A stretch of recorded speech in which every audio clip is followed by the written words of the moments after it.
do filho, sim. E dá para fazer tudo. Isso é muito, muito lindo e muito interessante, principalmente para nós, mulheres, que isso é um desafio hoje. Né? A mulher que trabalha fora, que tem esposo, que tem filhos. Então, eu acredito que é um dos maiores desafios. Então, é assim, principalmente para as mulheres que vão ver a gente ou ao vivo ou gravado, tem essa questão, será que eu consigo empreender? Será que eu consigo trabalhar? Será que eu consigo cuidar dos meus filhos e do meu marido? Então, nós estamos aqui como histórias reais. Histórias reais que acontecem, que de fato existem, e nós estamos aqui mostrando, sim, é possível. É possível, sim. E dependendo do teu nível de transbordo, o nível do investimento que o Senhor vai fazer através do teu propósito, você vai ter condições de exponencializar isso. E a cada mais, assim, quanto mais você exponencializa, mais momento de desfrutes você tem com a tua família. Acredite. É verdade. Isso é muito real. Eu acho que eu vou devolver a pergunta pra ela, porque assim, você também é mãe, né? Então como é que você concilia o empreendedorismo e carreira e maternidade? Como é que vai? É desafiador. Quando o pessoal pergunta pra mim assim, empreender... Primeiro que o pessoal acha que quem empreende dentro de casa não trabalha. Já começa por aí. Essa é a visão, assim, da maior parte do pessoal. Já que você empreende de casa, então eu acho que o pessoal deve achar que a gente fica em casa assistindo sessão da tarde. Né? Me corrijam se eu estiver errada, mas essas foram as impressões que eu comecei a sentir. Por quê? Quando você empreende dentro da sua casa, a carga é muito maior. Porque você acorda de manhã, você vai levar as crianças para a escola. Então, assim, vou falar a minha rotina, que eu acredito que é a maioria das mulheres. Você leva a criança para a escola, você volta, você tem que lavar a louça, você tem que ver o almoço, roupa que tem que pôr para lavar, né? Quem não tem uma pessoa para ajudar no serviço de casa, faz tudo sozinha. E além de tudo isso, de conciliar com os filhos, com o marido, com os deveres de casa, você ainda tem que atender cliente. Então, muitas vezes, naturalmente, a gente vai trabalhar à noite, de madrugada. Às vezes a criança fica doente. Se você empreende sozinha, se você está naquela fase do eu keep, você... Se você ainda tá na fase do eu a fase do eu keep? Se você tá na fase do eu keep, enquanto a criança tá lá internada no hospital, que horas você vai trabalhar? Quando a criança dormir. Em casa, também quando tá todo mundo dormindo. Então, assim, você empreender enquanto mãe, primeiro que você vai aprender que você não vai ter uma empresa pensando no lucro. E você não vai prosperar, fica em paz. Quem abre uma empresa achando que vai ficar rico, nem abre, só vai passar raiva. Porque quando você começa a entender que são sobre pessoas, que são sobre vidas que você transformam, gente, é natural as coisas que vão acontecendo. Sabe? Assim, eu hoje estou na plataforma, né, do Pablo Marçal. Foi assim, nem eu consigo explicar como que eu cheguei lá. Mas eu tenho certeza que foi quando eu virei a chave, que foi quando eu entendi que eu não estou empreendendo para enriquecer. Eu estou empreendendo para conseguir trazer a realidade que eu quero para os meus filhos. Esse é o meu objetivo hoje. Conseguir e o proporcionar. acaba sendo uma consequência. Consequência. Eu vou querer... Bom, já que eu tenho uma parceira aqui da minha cidade. Débora, como é para você a terapia online? Funciona mesmo? Eu pergunto assim, porque ela mencionou burnout. Eu tive burnout esse ano. Eu não consegui achar uma terapeuta online para me atender, então teve que ser presencial. Mas como a nossa vida assim é corrida, se fosse online, para mim teria sido melhor. Como que é hoje essa terapia online? Bom, no começo também eu encontrei muita resistência no quesito de que a presencial eu frequentei quando eu também fiz o presencial. Então eu ficava, meu Deus, será que de fato vai dar certo? Só que quando eu comecei os atendimentos, eu percebi que as clientes tinham muita facilidade para conseguir se expor mais. Então, a exposição acabou sendo maior, elas conseguiam se abrir mais, até mesmo seja no choro. No online. No online. Elas tinham a oportunidade, por exemplo, o lugar que eu mais convivo é a igreja. Então, por exemplo, elas falavam assim, Débora, ainda tem muita gente fechada. Fica entre a gente, tá bom? Coisa que no presencial era mais difícil. A locomoção de conseguir chegar até lá.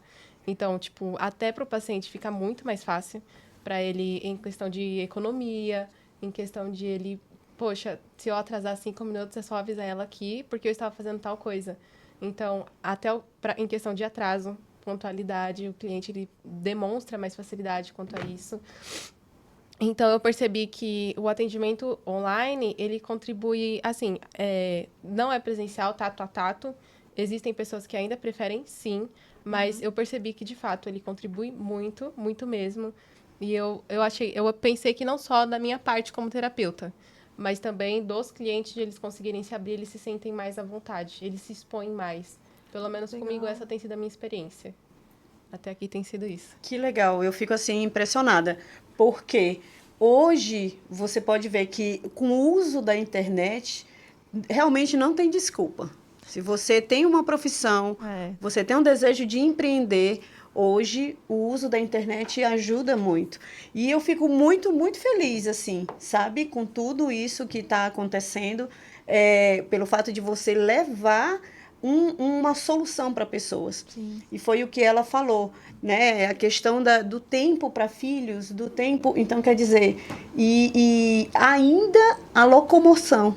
Você, antes que poderia atender somente numa localização, hoje você pode atender o Brasil inteiro, ou até fora do Brasil, basta falar português. Sim, exatamente. E mesmo sabendo o bilíngue, dá para alcançar até outros países, ou até mesmo brasileiros que vão para outros países e eles não conseguem aquele acolhimento que eles gostariam. Perfeito. Porque até mesmo fora do país há esse conhecimento de que os brasileiros são mais calorosos.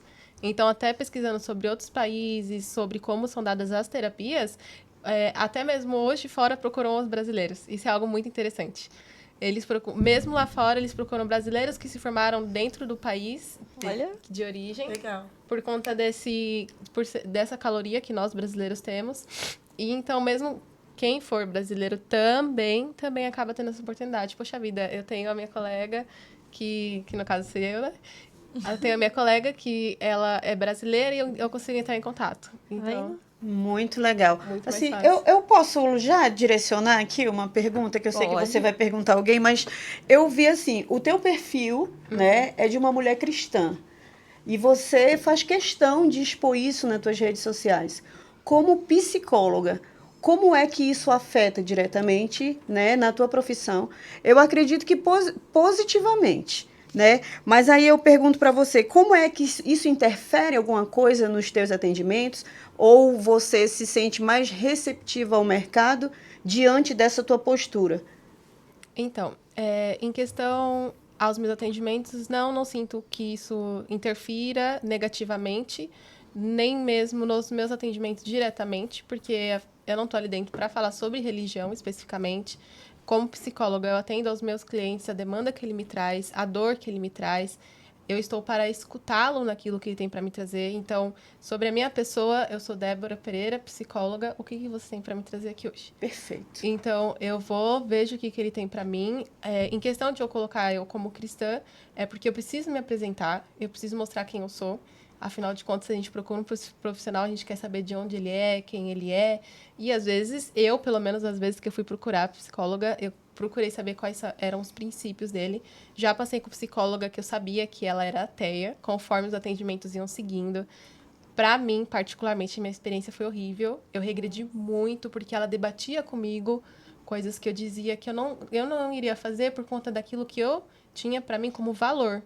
Não era uma questão de, eu não quero porque eu acho mais bonito. Não. Aquilo fazia parte do meu crescimento, os meus princípios, os meus valores, e eu não iria fazer. Só que ela debatia comigo. Isso. Então, até mesmo por eu ter tido uma experiência negativa como essa, eu penso que acabo... De fazer esse posicionamento. Exatamente. Eu consigo respeitar um pouquinho mais do que talvez eu iria fazer se eu não tivesse tido essa experiência. Perfeito, perfeito. Isso é maravilhoso, porque quando a gente procura um profissional, eu acredito que isso é pertinente, inclusive, porque se você é de um credo, se você acredita em alguma coisa, é como se fosse ali de uma tribo, né? E a nossa tribo é essa. Nós representamos o reino aqui na Terra. Então, é mais fácil você exponencializar uma ação com alguém que pensa igual a você. Porque dois que andam para o mesmo caminho, eles têm a capacidade de chegar mais rápido e de forma mais assertiva. Então, eu vou te parabenizar pelo teu posicionamento e eu gostei muito dessa questão. Eu fiz o curso de terapia, para ser terapeuta. Não concluí, mas eu tenho muita vontade de concluir. E eu vejo que essa é uma profissão que tem muito a ajudar nos dias de hoje, Pê. Sim. Porque o mundo hoje, ele está assim, meio perdido, né? Então, existem sim profissionais que eles vêm justamente para dar esse direcionamento, né? Então, é exatamente isso. Eu queria saber como era que funcionava e fortaleceu ainda mais o meu pensamento. Porque eu quero andar com pessoas que acreditam no que eu acredito. Mas essa questão de se posicionar como cristão é interessante porque, assim, no comecinho do ano, eu passei com uma terapeuta holística. Ela era lá de João Pessoa e ela tem lá, né, as crenças dela, tudo e tal. Ela é Theta Healing. Mas, assim, isso pra mim nunca foi um problema, porque ela acreditava muito em Deus. E aí, o que eu falo para as pessoas em relação a isso, né? Quando a gente começa a falar de Deus, a gente não tá colocando uma religião goela abaixo. Eu falo assim, gente, aqui não é, a gente não tá discutindo, né, um católico, um evangélico, enfim. Nós estamos aqui para pregar a mensagem do reino, então a gente tá aqui para falar de Deus, vocês têm que acreditar em Deus.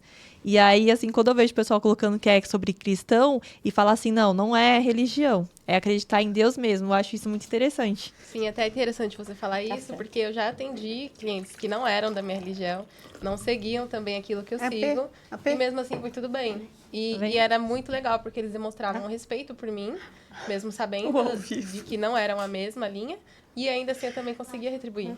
Tá vendo? Foi algo muito bom. Eu acho que isso é essencial. E a gente aprende isso, né, a cada dia. Eu acho que não tem como não falar do reino hoje em dia, não tem. Sim, com certeza. Ainda mais quando se trata nós mesmo, né? Ai, é maravilhoso, sabe? E esse momento nosso aqui, ele vem para fortalecer isso. Sim. Porque coisas que você já entende, que você já pensa, mas que você não tem a consciência, porque é preciso trazer à consciência algumas coisas. Existe uma frase que chega até a ser clichê, mas que eu acho muito, muito importante. O óbvio precisa ser dito. Sim. Porque as pessoas dizem, não, mas isso é tão simples, tão comum. Isso aí, pra quê? Eu sempre digo para todas as pessoas que me acompanham, que estão no dia a dia comigo, que fazem parte da minha equipe de trabalho, de transbordo, ou até do mundo secular, porque a minha vida ela é dividida em vários aspectos, né? Eu sou uma empresária licitante, eu trabalho com licitações para o governo público. Eu tenho uma mentoria e aí eu tenho também o meu transbordo, que eu coloquei como se fosse um empreendimento meu, do meu propósito, né? Para eu colocar como uma prioridade. Então, eu tenho pessoas que me dão suporte para que tudo aconteça. E é assim, tudo que vocês estão dizendo aqui, para mim, se torna ainda mais forte, mais firme, e fortalece assim, o que eu penso, o que eu acredito, sabe? Então, por isso que eu digo, o óbvio precisa ser dito. Sim. E falando em óbvio, parece que eu vi no seu Instagram, Débora, além de psicóloga, você é teóloga, tá fazendo teologia, não seriam antagônicos? Como assim? Alguém explica Deus? Quem explica? Bom, sim, eu comecei teologia. Eu pensei em entrar nessa área, até mesmo como a minha vida, ela se baseou, eu sempre cresci em um ambiente cristão, na igreja, o lugar que eu mais frequentei, talvez mais do que a escola, mais do que a faculdade, foi a igreja. Então, são pessoas que eu conheço.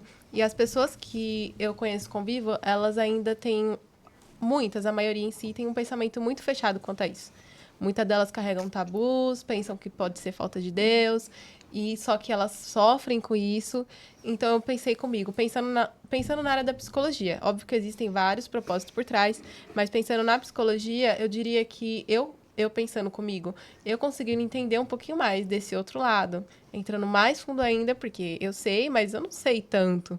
Então, eu entrando na teologia, no convívio que eu tenho ali dentro com as pessoas, aquilo que ela fala do que ela é mesmo. Eu conseguindo entender, eu tenho uma forma mais ampla de saber aquilo que eles acreditam, as crenças deles sobre isso, até onde eles permitem que a psicologia pode entrar, até onde eu, como psicóloga, posso também intervir, porque, afinal, o tabu que existe entre eles é o quê?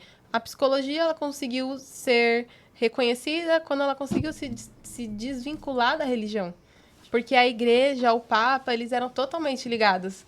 Então, a igreja, ela dominava certa parte. E só foi considerada realmente ciência quando conseguiu se desmembrar.